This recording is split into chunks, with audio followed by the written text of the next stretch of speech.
Video शुरू करने के पहले ज़रूरी सूचना। यूक्रेन में फंसे भारतीय अगर बताना चाहते हैं अपना हाल, रखना चाहते हैं अपनी बात, साझा करना चाहते हैं अपनी समस्याएं और चिंताएं, तो मेल करें ltpanchayat@gmail.com पर।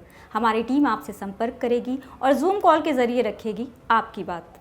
रूस और यूक्रेन के बीच जंग छिड़ गई है। रूस के राष्ट्रपति व्लादिमीर पुतिन के आदेश के बाद रूसी सेना यूक्रेन पर मिसाइलों से हमले कर रही है। उसने यूक्रेन के कई एयरबेस को नेस्तनाबूद करने का दावा किया है। वहीं यूक्रेन का कहना है कि उसने रूस के कुछ लड़ाकू विमानों और हेलीकॉप्टर को मार गिराया है।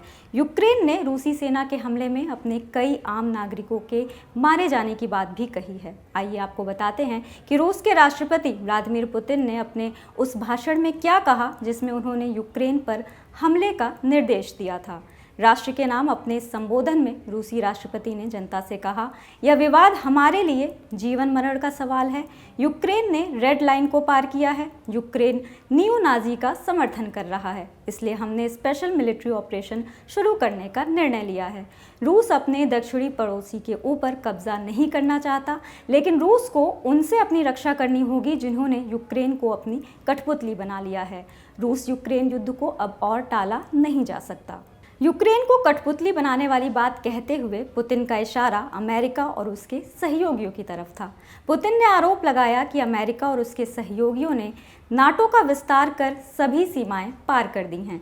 पुतिन की तरफ से ये भी कहा गया है कि रूस का उद्देश्य पूर्वी यूक्रेन के उन लोगों की रक्षा करना है जिनका यूक्रेन की सरकार पिछले 8 साल से उत्पीड़न कर रही है। पुतिन ने कहा, लोगों की रक्षा के लिए हमारा उद्देश्य यूक्रेन से सैन्य तैनाती खत्म करना और उसका विनाजीकरण करना है। साथ ही साथ उन लोगों को सजा दी जाएगी जिन्होंने नागरिकों के खिलाफ खूनी अपराध किए हैं। इनमें रूस के नागरिक भी शामिल हैं। हमारा उद्देश्य यूक्रेन पर कब्जा करना नहीं है। विनाजीकरण का मतलब समाज के ऊपर से बर्बर नाजी विचारधारा के प्रभाव को समाप्त करना है। जर्मनी के तानाशाह एडोल्फ हिटलर ने इसी विचारधारा के चलते लाखों लोगों को मौत के घाट उतार दिया था।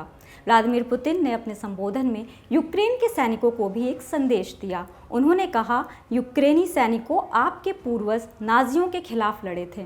आप कीव में बैठे नाजियों के ऑर्डर मत मानो, अपने हथियार रखो और घर जाओ। इसके साथ पुतिन ने एक चेतावनी भी दी। उन्होंने कहा कि अगर कोई भी रूस की सैन्य कार्रवाई में दखल देगा तो उसे गंभीर परिणाम भुगतने होंगे। ये गंभीर परिणाम ऐसे होंगे जो पूरे इतिहास में भी नहीं भुगते गए होंगे। उन्होंने कहा कि सभी ज़रूरी फैसले ले लिए गए हैं और उन्हें यकीन है कि सब ने उन्हें सुन लिया होगा।